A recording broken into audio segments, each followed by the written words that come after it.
Aleksandar Pandospanđijev, после 40 години имигрантство во Канада, се враќа во родниот град на денот кога неговиот брат-близнак Димитар го убиваат за време на свечено отворање на хотел, изграден на нивните семејни бавчи во центарот на Скопје. Што се десило со брат ми Димитар, бе? Започнува истрага за тоа кој го убил Димитар Пандосpanđиев.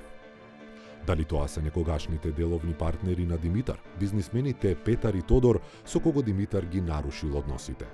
Или сепак, тоа е Александар кој логично е заинтересиран за семејното наследство, кое сега е градежно земјиште во главниот град на Македонија и заради тоа се вратил. Не ти правам ништо, само сакам да не ти биде убаво. Истрагата води на сите страни, како и животот на Александар.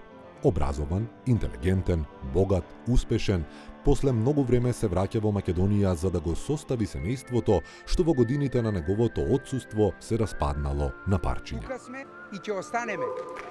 И така ќе го открие својот син Дамјан, за кој мислел дека е дете на неговиот брат Димитар. Но семејните тајни се расплетуваат динамично и со многу пресврти во кои има разменети близнаци, семејни драми, криминал, љубов, мелодрама, среќа и тага.